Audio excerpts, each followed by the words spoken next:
রাতের বেলা তিনি সারা রাত পর্যন্ত মদের আসরের মধ্যে কাটিয়ে দিতেন। বিশর হাফি রহমাতুল্লাহি আলাইহি একদিন তিনি মদের আসর থেকে ফেরার সময় হঠাৎ করে রাস্তার মধ্যে একটা কাগজ পড়ে পাইলেন। যেই কাগজের মধ্যে তাকায় দেখেন, কাগজটাকে জমিন থেকে যখন উঠাইলেন, উঠানোর পরে তাকায় দেখে তার মধ্যে আরবি লেখা রয়েছে। তার মধ্যে কি লেখা? তার মধ্যে আরবি লেখা রয়েছে, আল্লাহর কোরআনের আয়াত লেখা রয়েছে। কোন কিতাবের মধ্যে আসছে, ওই কাগজের মধ্যে লেখা ছিল বিসমিল্লাহির রহমানির রহিম। বিশর হাফি রাহমাতুল্লাহি আলাইহি ওই নিশারত অবস্থার ভিতরে যখন ওই কাগজটাকে পাইলেন, কাগজটা পাওয়ার সঙ্গে সঙ্গে চোখের সামনে নিয়ে যখন দেখেন এই কাগজের মধ্যে আরবি লেখা, এত সময় পর্যন্ত কাগজটা আমার জমিনের মধ্যে পড়েছিল, আমি যখন পাইলাম আর ওই কাগজটা জমিনের মধ্যে রাখতে দিতে পারি না, ওই জমিনের মধ্যে কাগজটাকে আমি আর ফেলে দিতে পারি না, তাহলে কি করব? বিশর হাফি রাহমাতুল্লাহি আলাইহি কাগজটাকে একবার মুখের সাথে লাগাই, বলেন সুবহানাল্লাহ, একবার বুকের সাথে লাগাই, আবার ওই কাগজটাকে মাথার উপরে উঠায় দেয়। কারণ এটা তো সাধারণ কোনো কাগজ নয়, যে কাগজের মধ্যে লেখা রয়েছে আল্লাহ তাআলার কোরআনের আয়াত লেখা রয়েছে, কোরআনের হরফগুলো লেখা রয়েছে, এমন একটা আয়াত, এমন একটা কাগজ যে সাধারণ কোনো কাগজ না, তো যে পাইলাম বাংলা লেখা, বিভিন্ন কিছু লেখা, জাগতিক শিক্ষার কিছু লেখা, এটা তো তা নয়, এটা তো কালামুল্লাহ এর মধ্যে লেখা রয়েছে। এটার মধ্যে এমন একটা জিনিস লেখা রয়েছে, পৃথিবীর মধ্যে সব থেকে দামি কালাম হলো আল্লাহর কালামের বাক্য, এটা লেখা রয়েছে। হযরত বিশর হাফি রাহমাতুল্লাহি আলাইহি কাগজটাকে নিয়ে যখন বাড়িতে চলে গেলেন, বাড়িতে যাওয়া অবস্থায় যাওয়ার পথ নেশায় কিন্তু নির্ভরতার মধ্য দিয়ে বিশর হাফি রাহমাতুল্লাহি আলাইহি চিন্তা করে, আমি এই কাগজটাকে কোথায় রেখে দিব, কোন জায়গায় রেখে দিব? কিতাবের মধ্যে লেখছে, একবার বিশর হাফি নিজের ওই বেড়ার সঙ্গে কাগজটাকে রেখে দেয়, আবার মনে মনে চিন্তা করে, না না, এটা তো এই জায়গায় রাখার মতো কোনো কাগজ নয়, আবার ওই কাগজটাকে উপরের একটা তাকের উপরে রেখে দেয়। বিশর হাফি রাহমাতুল্লাহি আলাইহি একটা নিজের ভিতরে একটা দ্বিধাদ্বন্দ্বের ভিতরে পড়ে গেলেন, আমি এখন কাগজটা কোথায় রাখবো? কিতাবের মধ্যে আসছে বিশর হাফি রাহমাতুল্লাহি আলাইহি ওই কাগজটার প্রেমে এত পরিমাণ পড়ে গেছে, ওই কাগজটার মধ্যে সুগন্ধি লাগাইয়া, আতর লাগাইয়া বারবার বলে খালি নাকের সামনে নেয় আর সুখী, যে আমি আমার আল্লাহর কালামের কাগজ, আমি সুখী, জীবনে কত জ্ঞান আমি আমার নাকে দিলাম, কত জিনিসের মুহাব্বত আমি করলাম, আমি আমার জীবনের সব থেকে বেশি মুহাব্বত মনে হয় এই কাগজের মধ্যে, আল্লাহর কালামের মধ্যে আমার বেশি ঢুকে গেছে। বিশর হাফি রাহমাতুল্লাহি আলাইহি কাগজটাকে আতর লাগিয়ে, সুগন্ধি লাগিয়ে উপরে রেখে ঘুমায় গেছে, নিশারত অবস্থায় ঘুমায় গেছে। আলহামদুলিল্লাহি নাহমাদুহু ওয়া নাস্তাঈনুহু ওয়া নাস্তাগফিরুহু ওয়া নু'মিনু বিহি ওয়া নাতাওয়াক্কালু আলাইহি ونعوذ بالله من شرور أنفسنا ومن سيئات أعمالنا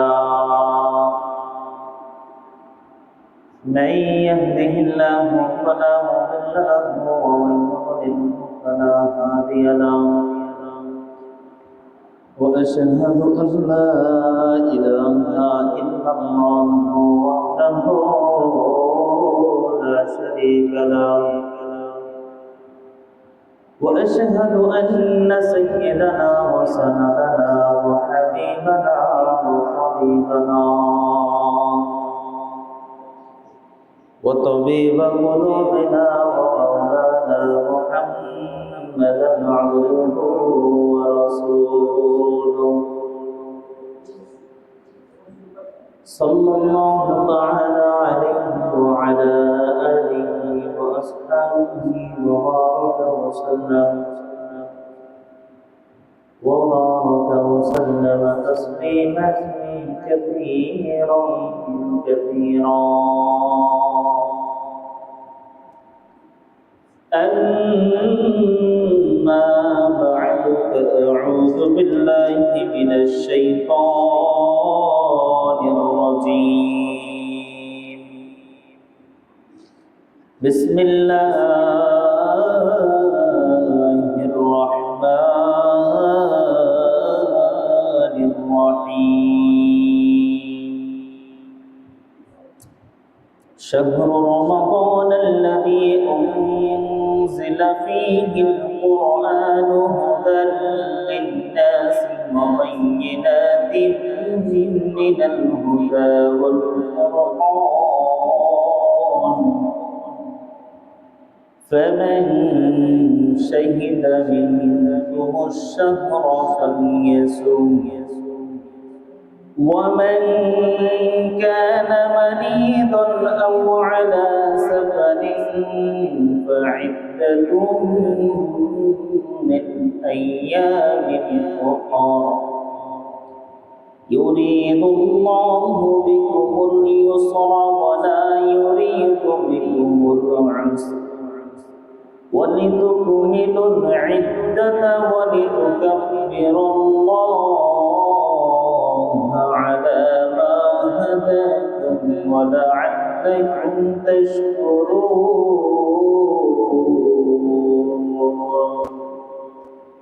آمنت بالله صدق الله مولانا العظيم. সকল জবান থেকে ইব্রাহিম اللهم صل على محمد وعلى آل محمد كما صليت على إبراهيم وعلى آل إبراهيم إنك حميد مجيد.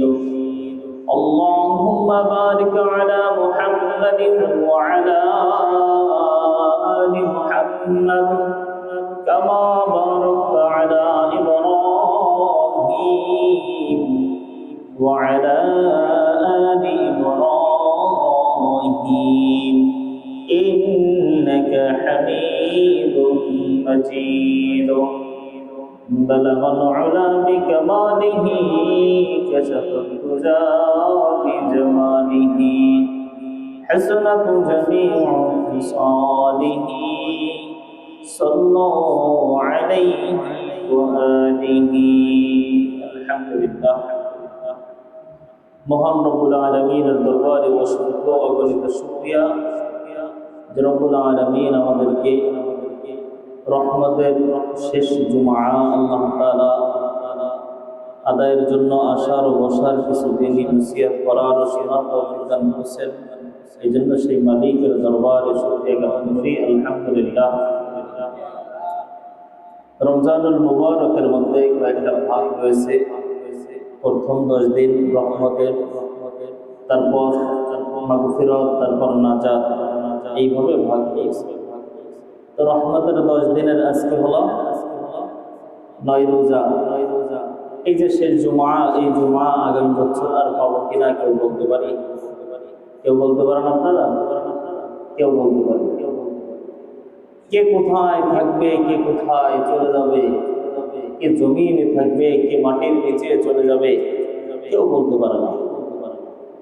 এজন্য আমার আপনার প্রত্যেকটা মুহূর্ত, প্রতিটা সময়, জীবনের প্রতিটা পদক্ষেপে আমাদের এমন চিন্তা ভাবনা করা উচিত যেই কদমটা সামনে যায় জীবন থেকে আমার আয়ুটা কমে যায়।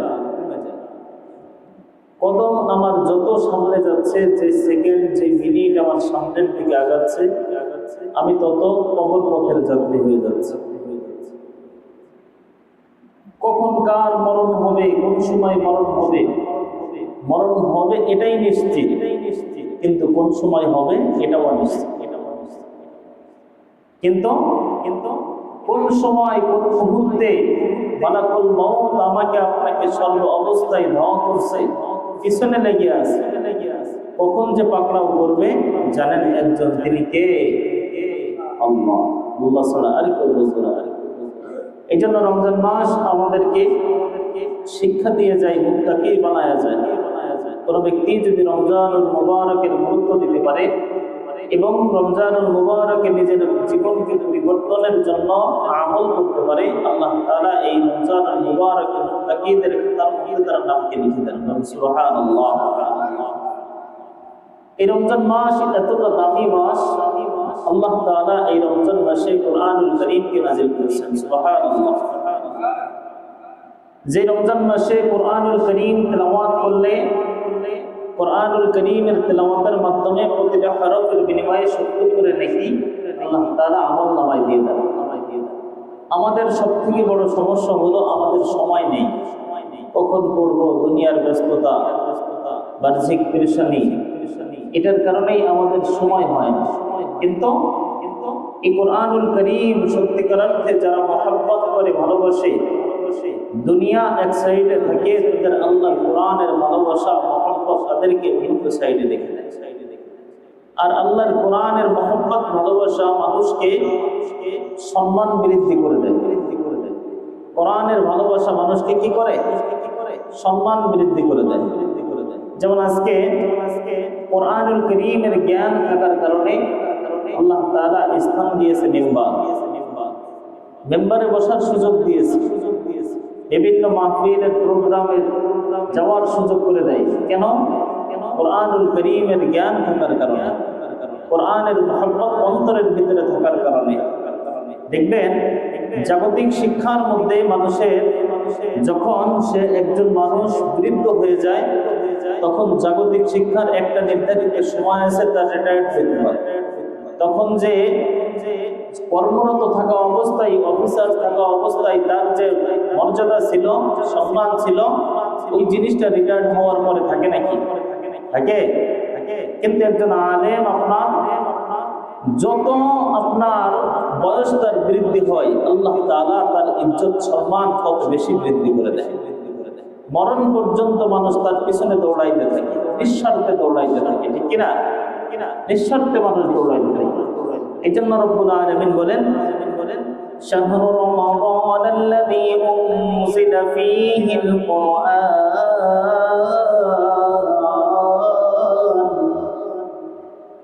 আল্লাহ তাআলা বলেন রমজান মাস, যেই মাসে আল্লাহ তাআলা কোরআনকে নাযিল করেছেন। সুবহানাল্লাহ। কোরআনকে নাযিল করেছেন কেন করেছেন? আমি আগেও বলেছি, কোরআনকে নাযিল করেছেন আল্লাহ তাআলা অনেক কারণ বর্ণনা করেছেন। তার ভিতরে আমি আপনাদের সামনে 9 থেকে 10টা কারণের কথা বলবো যে আল্লাহ তাআলা কোরআনকে কেন নাযিল করেছেন। 1 নম্বর হলো আল্লাহ তাআলা কোরআনকে নাযিল করেছেন অন্ধকার থেকে মানুষকে আলোর দিকে আনার জন্য। সুবহানাল্লাহ। এই কোরআনকে আমাদেরকে আলোর পথ দেখায় কি দেখায় না? কোরআন আমাদেরকে অন্ধকারাচ্ছন্ন অবস্থা থেকে আল্লাহ তাআলা এই কোরআনের আলোর মাধ্যমে আমাদেরকে এই আলোর দিকে ফিরিয়ে নিয়ে আসেন, অন্ধকার থেকে আলোর দিকে আমাদের ফিরিয়ে নিয়ে আসেন। এই জন্য বলা হয় কোরআনকে আল্লাহ তাআলা 1 নম্বর নাযিল করেছেন অন্ধকার থেকে আলোর দিকে আনার জন্য। 2 নম্বর কোরআনকে নাযিল করেছেন মানুষকে সঠিক পথের সন্ধান দেওয়ার জন্য। কোন পথের? সঠিক পথের সন্ধান দেওয়ার জন্য। 3 নম্বর আল্লাহ তাআলা কোরআনকে নাযিল করেছেন মানুষকে পথভ্রষ্টতার পথ থেকে বাঁচাবার জন্য, মানুষকে গুমরার রাস্তা থেকে বাঁচাবার জন্য, অন্ধকারের দিকে থেকে বাঁচানোর জন্য, পথভ্রষ্টতার থেকে আল্লাহ তাআলা বাঁচানোর জন্য। আমি ব্যাখ্যা করে বলছি, পথভ্রষ্টতার থেকে বাঁচাবার জন্য আল্লাহ কোরআনকে নাযিল করেছেন। 4 নম্বর মানুষের মাঝে ইনসাফ প্রতিষ্ঠা করার জন্য আল্লাহ কোরআনকে নাযিল করেছেন। 5 নম্বর বিভিন্ন মতভেদের মাঝে সঠিক সিদ্ধান্ত পৌঁছাবার জন্য আল্লাহ তাআলা কোরআনকে নাযিল করেছেন। 6 নম্বর আখিরাতের ব্যাপারে সতর্ক করার জন্য আল্লাহ তাআলা কোরআনকে নাযিল করেছেন। 7 নম্বর আল্লাহ তাআলা সৎ কর্মশীলদেরকে সুসংবাদ দেওয়ার জন্য আল্লাহ কোরআনকে নাযিল করেছেন। 8 নম্বর পাপীদেরকে আল্লাহ তাআলা ভীতি প্রদর্শন করার জন্য কোরআনকে নাযিল করেছেন। 9 নম্বর আল্লাহ তাআলা কোরআনকে মানুষের শিফার জন্য, আরোগ্য দেওয়ার জন্য কোরআন থেকে মানুষকে মুক্তি দেওয়ার জন্য কোরআনকে নাজিল করেছেন। 10 নম্বর, আল্লাহ তাআলা এই কোরআনকে জগৎবাসীর জন্য এই জন্যই পাঠিয়ে দিলেন যে জগতের কোনো একটা মানুষ যাতে অভিযোগ করতে না পারে যে অন্যান্য নবীর জামানায় তাওরাত ছিল, জবুর ছিল, ইনজিল ছিল, আল্লাহ তাআলা আমাদেরকে কিছুই দেয় নাই, এই অভিযোগ যাতে তুলতে না পারে। যদি আমাদের কাছে এমন কোনো কিতাব আসতো যে কিতাবের মাধ্যমে আমরা পড়ে পড়ে নিজেদের জীবনকে পরিবর্তন করতে পারতাম, এই অভিযোগ যাতে তুলতে না পারে, আল্লাহ তাআলা এই অভিযোগ তোলার পথকে বন্ধ করে দেওয়ার জন্য এই কোরআনকে নাযিল করেছেন। বলেন সুবহানাল্লাহ। কয়টি কারণ বললাম? 10টি কারণ বললাম। আরো কারণ রয়েছে। এই 10টা মূল যে কারণগুলা যে আল্লাহ তাআলা কোরআনকে কেন নাযিল করেছেন, চিন্তা করে দেখেন। একজন অন্ধকারাচ্ছন্ন মানুষকে টেনে আনতে পারে, একমাত্র আলোর পথ দেখাইতে পারে পবিত্র আল কোরআন। সঠিক পথের সন্ধান দিতে পারে একমাত্র আল কোরআন। এই কোরআনের আলো যদি আমার ঘরের ভিতরে থাকে, ঘরটা আলোকিত হয়ে যায়। কোরআন যদি নিজের ব্যক্তি জীবনে থাকে, জীবনটা পরিবর্তন হয়ে যায়। যায় কি যায় না? কোরআনের ছোঁয়া যার জীবনের মধ্যে লেগে যায়, তার জীবনটা সম্পূর্ণ পরিবর্তন হয়ে যায়। উল্লেখযোগ্য একটা ঘটনা আমি আপনাদের সামনে শিক্ষামূলক তুলে ধরি। হযরতে বিশর হাফি রাহমাতুল্লাহি আলাইহি, মূল নাম হলো বিশর, আর হাফি নাম হয়েছে তার আল্লাহর ওলি হওয়ার পরবর্তী ইতিহাস। সংক্ষিপ্ত ভাষায় বলা হয় যে বিশর হাফি রাহমাতুল্লাহি আলাইহি, তিনি তার জীবনকে পরিবর্তন আল্লাহ তাআলা এমন ভাবে করে দিয়েছেন, তার প্রথম জীবনের ইতিহাসটা সম্পূর্ণ এমন ছিল যে তিনি একজন মদ্যপ ছিলেন, মদ পান করতেন, সর্বক্ষণ নেশার মধ্যে লিপ্ত থাকতেন। রাতের বেলা তিনি সারা রাত পর্যন্ত মদের আসরের মধ্যে কাটিয়ে দিতেন। বিশর হাফি রাহমাতুল্লাহি আলাইহি একদিন তিনি মদের আসর থেকে ফেরার সময় হঠাৎ করে রাস্তার মধ্যে একটা কাগজ পড়ে পাইলেন। যেই কাগজের মধ্যে তাকায় দেখেন, কাগজটাকে জমিন থেকে যখন উঠাইলেন, উঠানোর পর জমিন থেকে উঠানোর পরে তাকায় দেখে তার মধ্যে আরবি লেখা রয়েছে। তার মধ্যে কি লেখা? তার মধ্যে আরবি লেখা রয়েছে, আল্লাহর কোরআনের আয়াত লেখা রয়েছে। কোন কিতাবের মধ্যে আসছে, ওই কাগজের মধ্যে লেখা ছিল বিসমিল্লাহির রহমানির রহিম। বিশর হাফি রাহমাতুল্লাহি আলাইহি ওই নিশার অবস্থার ভিতরে যখন ওই কাগজটাকে পাইলেন, কাগজটা পাওয়ার সঙ্গে সঙ্গে চোখের সামনে নিয়ে যখন দেখেন এই কাগজের মধ্যে আরবি লেখা, এত সময় পর্যন্ত কাগজটা আমার জমিনের মধ্যে পড়েছিল, আমি যখন পাইলাম আর ওই কাগজটা জমিনের মধ্যে রাখতে দিতে পারি না, ওই জমিনের মধ্যে কাগজটাকে আমি আর ফেলে দিতে পারি না, তাহলে কি করব? বিশর হাফি রাহমাতুল্লাহি আলাইহি কাগজটাকে একবার মুখের সাথে লাগাই, বলেন সুবহানাল্লাহ, একবার বুকের সাথে লাগাই, আবার ওই কাগজটাকে মাথার উপরে উঠায় দেয়। কারণ এটা তো সাধারণ কোনো কাগজ নয়, যেই কাগজের মধ্যে লেখা রয়েছে আল্লাহ তাআলার কোরআনের আয়াত লেখা রয়েছে, কোরআনের হরফগুলো লেখা রয়েছে, এমন একটা আয়াত, এমন একটা কাগজ যে সাধারণ কোনো কাগজ না, তো যে পাইলাম বাংলা লেখা, বিভিন্ন কিছু লেখা, জাগতিক শিক্ষার কিছু লেখা, এটা তো তা নয়, এটা তো কালামুল্লাহ এর মধ্যে লেখা রয়েছে। এটার মধ্যে এমন একটা জিনিস লেখা রয়েছে, পৃথিবীর মধ্যে সব থেকে দামি কালাম হলো আল্লাহর কালামের বাক্য, এটা লেখা রয়েছে। হযরত বিশর হাফি রাহমাতুল্লাহি আলাইহি কাগজটাকে নিয়ে যখন বাড়িতে চলে গেলেন, বাড়িতে যাওয়া অবস্থায় যাওয়ার পথ নেশায় কিন্তু বিভোরতার মধ্য দিয়ে বিশর হাফি রাহমাতুল্লাহি আলাইহি চিন্তা করে, আমি এই কাগজটাকে কোথায় রেখে দিব, কোন জায়গায় রেখে দিব? কিতাবের মধ্যে লেখছে, একবার বিশর হাফি নিজের ওই বেড়ার সঙ্গে কাগজটাকে রেখে দেয়, আবার মনে মনে চিন্তা করে, না না, এটা তো এই জায়গায় রাখার মতো কোনো কাগজ নয়। আবার ওই কাগজটাকে উপরের একটা তাকের উপরে রেখে দেয়। বিশ্বনবী হাবিব রাহমাতুল্লাহি আলাইহি একটা নিজের ভিতরে একটা দ্বিধা দ্বন্দ্বের ভিতরে পড়ে গেলেন, আমি এখন কাগজটা কোথায় রাখবো। কিতাবের মধ্যে আসছে বিশ্বনবী হাবিব রাহমাতুল্লাহি আলাইহি ওই কাগজটার প্রেমে এত পরিমাণ পড়ে গেছে, ওই কাগজটার মধ্যে সুগন্ধি লাগাইয়া আতর লাগাইয়া বারবার বলে খালি নাকের সামনে নেয় আর শুনতে যে আমি আমার আল্লাহর কালামের কাগজ আমি শুনি। জীবনে কত জ্ঞান আমি আমার নাকে দিলাম, কত জিনিসের মোহাব্বত আমি করলাম, আমি আমার জীবনে সব থেকে বেশি মোহাব্বত মনে হয় এই কাগজের মধ্যে, আল্লাহর কালামের মধ্যে আমার বেশি ঢুকে গেছে। বিশ্বনবী হাবিব রাহমাতুল্লাহি আলাইহি কাগজটাকে আতর লাগিয়ে সুগন্ধি লাগিয়ে উপরে রেখে ঘুমায় গেছে। নিশান্ত অবস্থায় ঘুমায় গেছে। ঘুমায়া যাওয়ার পর আল্লাহ তাআলা ওই এলাকার ভিতরে বুজুর্গ একজন মানুষকে, সংক্ষিপ্তভাবে আমি বলছি, একজন বুজুর্গকে স্বপ্নে দেখাইছে যে আমার বান্দা বিশর হাফিজ যে আমার কালামকে জমিনের মধ্যে পাইল, পাওয়ার পরে তার সম্মান এত পরিমাণ দিয়েছে, তাকে এত পরিমাণ ইজ্জত করেছে, তাকে কোথায় রাখবে, উপরের দিকে কোথায় রাখবে, একবার মাথায় উঠায়, একবার তাকে উঠায়, বুকের সাথে লাগায়, চুম্বন করে, আতর লাগিয়েছে, এত পরিমাণ মুহাব্বত করছে। আল্লাহর ওলিকে স্বপ্নের মধ্যে দেখায়া দিলেন যেই বান্দা আমার কালামকে এত পরিমাণ শ্রদ্ধা, এত পরিমাণ ভালোবাসা, এত পরিমাণ সম্মান দেখিয়েছে, আমি আমার সেই বান্দার ইজ্জতকে আমি তো নিচু করতে পারি না, আমি আমার ওই বান্দাকে পুরা পৃথিবীবাসীর কাছে আমি সম্মানিত করে দেবো। বলেন সুবহানাল্লাহ।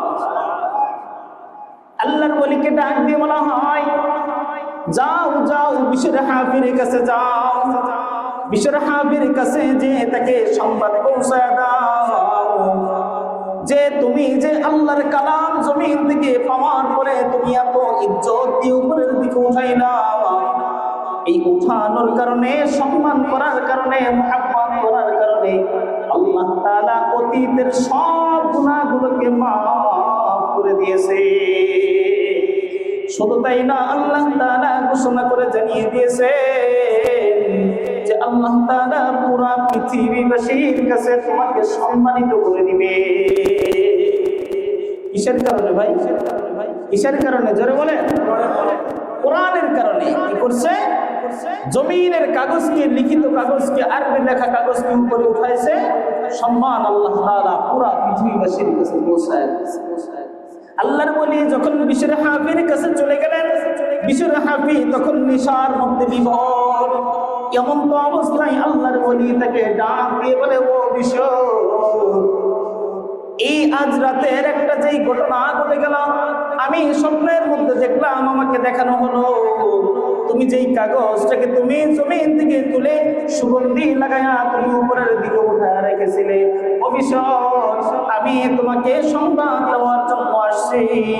আল্লাহ তাআলা তোমার অতীত জিন্দেগির সমস্ত মদ পান করা থেকে যত অপরাধ তুমি করেছো, সমস্ত অপরাধগুলোকে আল্লাহ তাআলার কালামের মুহাব্বতের কারণে মাফ করে দিয়েছে।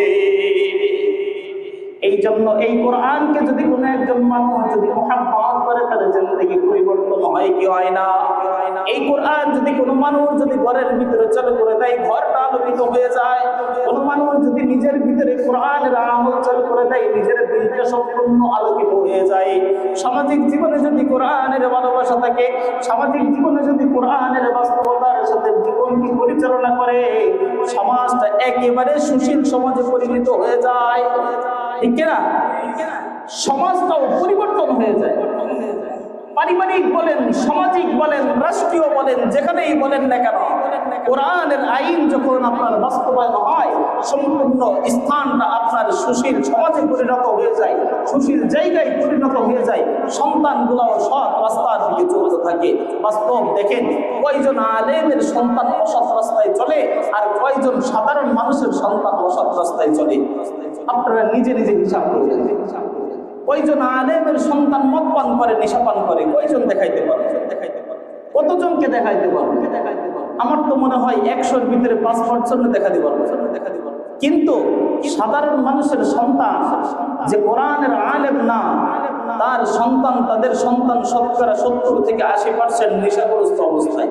হয় তার মধ্যে সিগারেটের নেশা, না হয় তার মধ্যে জোয়ার নেশা, না হয় তার মধ্যে মদের নেশা, না হয় তার মধ্যে নারীর নেশা। ঠিক কিনা? আছে কিনা? না ভুল বললাম? আপনি চিন্তা করে দেখেন, যত গুন্ডা লুচ্চা বদমাইশ সন্ত্রাস যা কিছু হয়, আলেম হয় নাকি গায়রে আলেম হয়? যারা আলেমের ভিন্নতার রূপ ধারণ করে জীবন যাপন করছে, নিজেকে এই বড় পণ্ডিত মনে করছে, ওই সমাজের মধ্যে সবচেয়ে শৃঙ্খল মানুষ হয়ে যাচ্ছে। এই জন্য আল্লাহ তাআলা এই কোরআনকে নাজিল করেছেন আমাদের জীবনের পরিবর্তনের জন্য। যে 10টি কারণ বলেছি, এই 10টি কারণ এই বিশ্বের হাফির জীবনের থেকে শিক্ষা নেওয়া উচিত। যে বিশ্বের হাফিকে আল্লাহ তাআলা মাফ করে দিয়েছেন কিসের মহব্বতে? আরো জোরে বলেন, কিসের মহব্বতে? সামান্য একটা লিখিত কাগজকে উপরে উঠাইছে, মহব্বত করছে, সম্মান করছে। আল্লাহ তাআলা পুরো জগতের কাছে তার সম্মান দিয়ে দিয়েছে। কিতাবের মধ্যে আসছে আল্লাহ তাকে কেমন সম্মান দিয়েছে। বিশ্বর হাফি রাহমাতুল্লাহি আলাইহি যখন তিনাকে এই সংবাদ দেওয়া হলো, বিশ্বর হাফি রাহমাতুল্লাহি আলাইহি ওই শোয়া অবস্থার থেকে দাঁড়াইয়া ডাক দিয়ে বলে, আমি এতদিন পর্যন্ত অন্যায় করলাম, তারপরও আমার মালিক আমাকে এত বড় একটা সুসংবাদ দিয়ে দিয়েছে। আমি বিশ্বর হাফি ওয়াদা করলাম আমি আর জীবনে কোনোদিন মদ পান করবো না। আমি বিশ্বর হাফি ওয়াদা করলাম আমি আর জীবনে কোনোদিন জিনা ব্যভিচারী করবো না। আমি বিশ্বর হাফি ওয়াদা করলাম আমি আর জীবনে কোনোদিন কোনো প্রকার মদের নেশার মধ্যে যাইব না। ওয়াদা করছে। বলে আল্লাহ তাআলা তার এই পাক্কা ওয়াদাকে এমন ভাবে কবুল করে নিয়েছে, সেই ওয়াদার কারণে আল্লাহ তাআলা পুরা জগতের মাখলুকগুলোকে তার অনুগামী করে দিয়েছে। মানে কেমন ভাবে?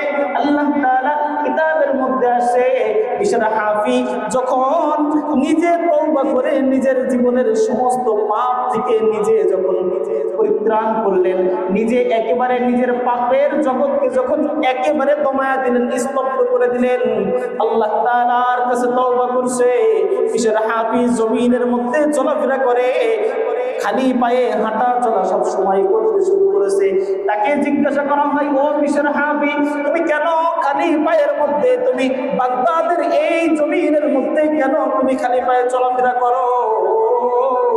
বিশ্বর হাফি ডাক দিয়ে বলে, যেই আল্লাহ আমাকে ক্ষমা করে দিয়েছে, সেই আল্লাহর জমিনের উপরে আমি কেমন করে আমি পা দিয়ে জুতা দিয়ে আমি হাঁটবো? চিন্তা করে কত পরিবর্তন হয়ে গেছে। আমি কি করে আমি জমিনের মধ্যে আমি জুতা দিয়ে হাঁটবো, যেই জমিনকে আল্লাহ সৃষ্টি করেছে। শুধু তাই নয়, কিতাবের মধ্যে আসছে বিশ্বর হাফি যখন রাস্তা দিয়ে চলাফেরা করতেন, জঙ্গলের প্রাণী পর্যন্ত যারা হিংস্র প্রাণী ছিল, হিংস্র প্রাণী পর্যন্ত বিশ্বর হাফি যেই জায়গা দিয়ে চলাফেরা করতেন, ওই জায়গায় কখনো মলত্যাগ করে না, কখনো মলত্যাগ করে নাই।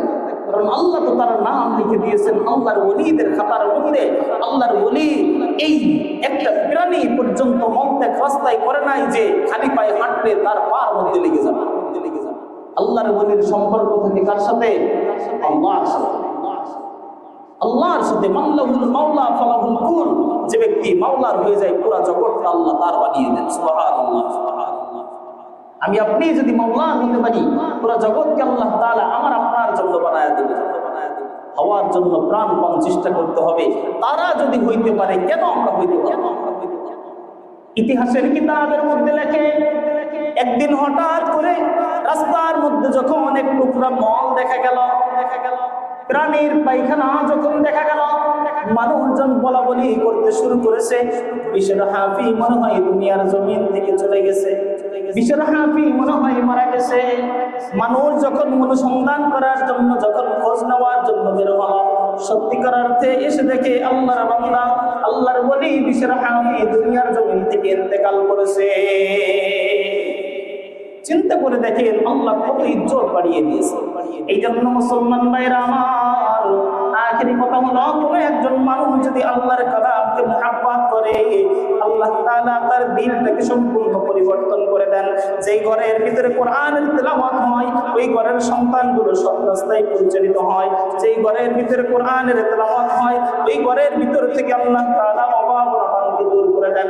যেই মানুষটার ভিতরে কোরআনুল কারীমের তেলাওয়াত থাকে, যেমন হাদিসের মধ্যে বলা হয়েছে, কোন একজন মানুষ যদি মাগরিবের পরে সূরাতুল ওয়াকিআ তেলাওয়াত করে, যতদিন পর্যন্ত সে তেলাওয়াত করবে, তার পারিবারিক জীবনে কোনো প্রকার অভাব অনটন আল্লাহ তাআলা তাকে কখনো দিবে না। সূরাতুল ওয়াকিআ দৈনিক মাগরিবে পারবেন না? শুধু তাই নাই, ঈশার নামাজের পরে যদি কোনো ব্যক্তি সূরাতুল মুলক তেলাওয়াত করে, সূরা মুলক চেনেন না? সূরা বাকারা, এই সূরা মুলক, তাবারাকাল্লাযী বিয়াদিহিল মুলক, এই সূরা মুলক যদি কোনো ব্যক্তি তেলাওয়াত করে, হাদিসের মধ্যে আসে কোনো মানুষ যখন মারা যাবে, সূরা মুলক তার জীবনের আমল ছিল, বেশি বেশি করে সূরা মুলক তেলাওয়াত করেছে। এই মানুষটা মরে যাওয়ার পরে কবরের ভিতরে যখন নামায়া সবাই রেখে যখন চলে যায়, সূরা মুলকের ভিতরে যত আয়াত ছিল, সূরা মুলকের ভিতরে যত হরফগুলো ছিল, আল্লাহ তাআলা এই হরফগুলোকে একটা চাদর বানাইয়া ওই ব্যক্তিকে সম্পূর্ণ কবরটাকে তাকে বেষ্টনী দিয়ে দেয়। বলে কেন দেয়? যেই মানুষের শরীরের উপরে এই কোরআনের আয়াতের মাধ্যমে, হরফের মাধ্যমে চাদর বানাইয়া বেষ্টনী দেওয়া হয়, ওই মানুষের কোনো প্রকার আযাব চতুর্পাশের কোনো দিক থেকে প্রবেশ করতে পারে না। বলে আল্লাহ, তুমি যখন এই তেলাওয়াত করতে আমার কালামের মুহাব্বত করতাম, আজকে আমি আল্লাহ ওই কবরের ভিতরে যখন তুমি চলে আসছো, নির্জনতার ঘর, অসহায়ের ঘর, একাকিত্বের ঘর, অন্ধকারের ঘর, সাপ বিচ্ছুর ঘর, যেই জায়গায় দেখার মতো কেউ নাই, যে জায়গায় দেখার মতো শোনার মতো কেউ নাই, ওই জায়গায় আমি আল্লাহ তোমাকে একা একা দিতে পারি না। সূরা মুলকের হরফগুলোকে একেবারে চাদর বানাইয়া আমি আল্লাহ তোমার সম্পূর্ণ নিরাপত্তার ব্যবস্থা করে দিলাম।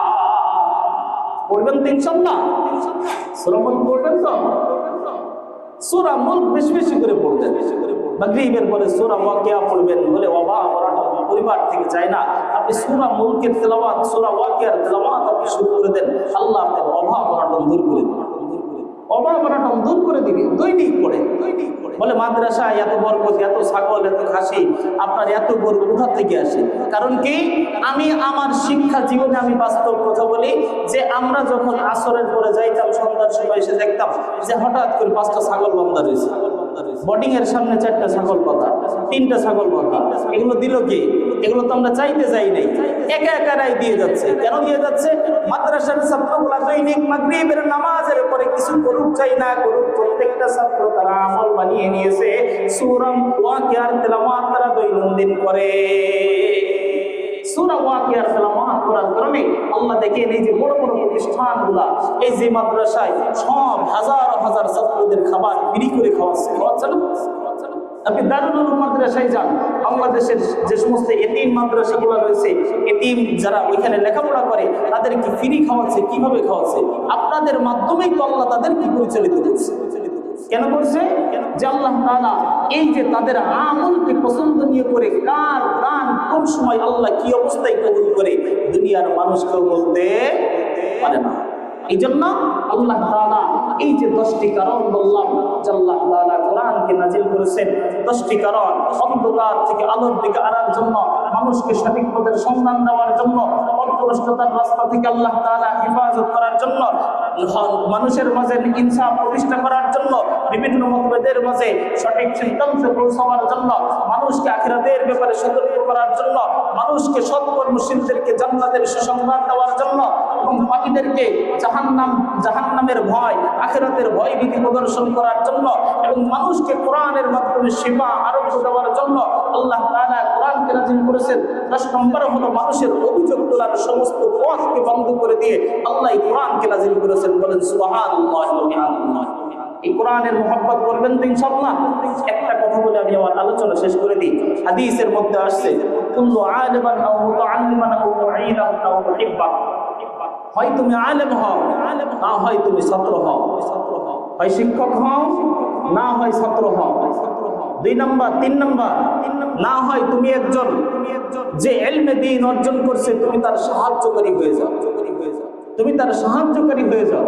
যদিও তুমি এটা না পারো, তুমি 4th নম্বর তুমি তাকে মুহাব্বতকারী হয়ে যাও। আলেম হতে পারো নাই, ছাত্র হতে পারো নাই, কোরআনের আলেম হতে পারো নাই, কোরআনের ছাত্র হতে পারো নাই, কোরআনের একজন মানুষকে তুমি সাহায্য সহযোগিতা তুমি গরিব হওয়ার কারণে করতে পারো নাই, সর্বশেষ 4 নম্বর রাস্তা হলো তুমি তাকে মুহাব্বত করনেওয়ালা একজন মানুষ হয়ে যাও। তুমি যদি মুহাব্বত করো, আল্লাহ তাআলা আল মারউ মা'a মান আহাব্বা, যার সাথে যার মুহাব্বত তার সাথে তার কিয়ামত, তার সাথে তার কি কিয়ামত হবে। এইজন্য নবী বলেন ওয়ালাম তাকুন খামিসান, সাবধান এই 4টার বাইরে তুমি কিন্তু যেও না।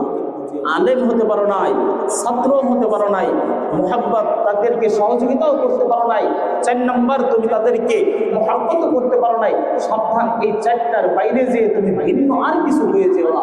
তাদের সাথে বিদ্বেষ পোষণ করো না, তাদের বিরুদ্ধচারণ তুমি করো না, তাদের উপরে তুমি জুলুম অত্যাচার করো না। এরকম যদি করো তাহলে কি হবে? নিজের পায়ে কোড়াল মেরে তুমি নিজেই ধ্বংস হয়ে যাবে। টেরও পাইবা না, নিজের মতো করে আল্লাহ তাআলা তোমাকে ধ্বংস করে দিবে। এজন্য আমরা নিয়ত করব, হয় নিজে আলেম হতে পারি নাই, ছাত্র হতে পারি নাই, কোরআনের যারা যে সমস্ত ছাত্ররা এতিম মিসকিন গরিব অসহায় হতদরিদ্র যারা মাদ্রাসার সাথে জড়িত রয়েছে, এদেরকে আমি যতটুকু পারবো একটা কোরআন কিনে দিয়ে হোক, একটা কিতাব কিনে দিয়ে হোক, আমি যেইভাবে হোক তাদেরকে সহযোগিতা পারবো না ইনশাআল্লাহ? পারবো তো ইনশাআল্লাহ? যদি আমি তাও না পারি, যদি আমি না পারি, অন্তত তাদেরকে আমি মুহাব্বত করতে পারবো। আল্লাহর নবী যখন বাচ্চাদেরকে দেখতেন সর্বপ্রথম বুকের সাথে টেনে নিতেন, কপালের মধ্যে একটা চুম্বন দিতেন, কপালে চুম্বন দিতেন। আল্লাহর নবী বলেন কোন ইতিমের সাহায্যকারী কোন ব্যক্তি যদি হয়ে যায়, ওয়াকাফিলুল ইতিম, ইতিমের সাহায্যকারী কোন একজন মানুষ যদি হয়ে যায়, জান্নাতের মধ্যে 2 আঙ্গুলের মাঝখানে যতটুকু ফাঁকা জায়গা আছে, আমি নবী আর ওই বান্দা ওই উম্মত, আমার ওই উম্মত জান্নাতের মধ্যে এতটা কাছাকাছি থাকবে। সুবহানাল্লাহ। এই জন্য একটা কথা আপনাদের কাছে বলে দিই, যেহেতু রমজান মাস চলছে, যাদের উপরে নিসাব পরিমাণ যাকাতের মালিক আপনারা আছেন, যাকাত অবশ্যই তাদের আদায় করতে হবে। আমি হই, আপনি হন, তাদের যাকাত গরিবের হক গরিবকে পৌঁছায় দেওয়া, এতিমের হক এতিমকে পৌঁছায় দেওয়া। আর যারা সর্বনিম্নে আপনার যাকাতের পরিমাণ আপনাদের কাছে নাই, সর্বনিম্নে ফিতরা তো আপনাদের আছে না? ফিতরা আছে 110 টাকা, সতর্কবার্তা হলো 115 টাকা। 115 টাকা করে আপনার পরিবারে যে কয়জন আছে, অর্থাৎ আপনি আপনার সন্তান যদি আপনার কাছে যে আছে, যে মেয়ে বিয়ে দিয়ে দিয়েছেন তার দায়িত্ব স্বামীর কাছে, যেটা বিয়ে হয়ে গেছে তার দায়িত্ব স্বামীর কাছে। আপনার বাড়িতে আপনার ছেলে আছে, আপনি আছেন, আপনার স্ত্রী আছে, আর আপনার ছেলের বউ আছে, আপনার ছেলের বউ সহ মোট 4 জন। যদি আপনার ছেলে আলাদা ভিন্ন হয় সেটা ভিন্ন কথা। এই জন্য এই যে অর্থগুলা, এই অর্থগুলো রমজান মাসে ইনশাআল্লাহ আমরা আদায় করব। আর একটা জিনিস আপনাদের কাছে যেটা বলি, বিগত বছরও বলে থাকি, আপনারা সকলে জানেন একটা প্রতিষ্ঠান পরিচালনা করি, যে প্রতিষ্ঠানে আলহামদুলিল্লাহ আপনাদের দোয়ায় 176 জন ছাত্রছাত্রী আছে, 176 জন ছাত্রছাত্রী আছে আলহামদুলিল্লাহ। গৌহারডাঙ্গায় আমাদের ওইখানে যতগুলো প্রতিষ্ঠান আশেপাশে আছে তার ভিতরে আমরা 1 নম্বরে আছি আলহামদুলিল্লাহ। বলবেন না আলহামদুলিল্লাহ? আমি যদিও এইখানে থাকি, কিন্তু এখান থেকে যতটুকু আমার শ্রম, যতটুকু আমার মেধা, এইখান থেকে তাদের শিক্ষামূলক পরামর্শ সপ্তাহে 2 দিন 3 দিন এই নিজের জীবনে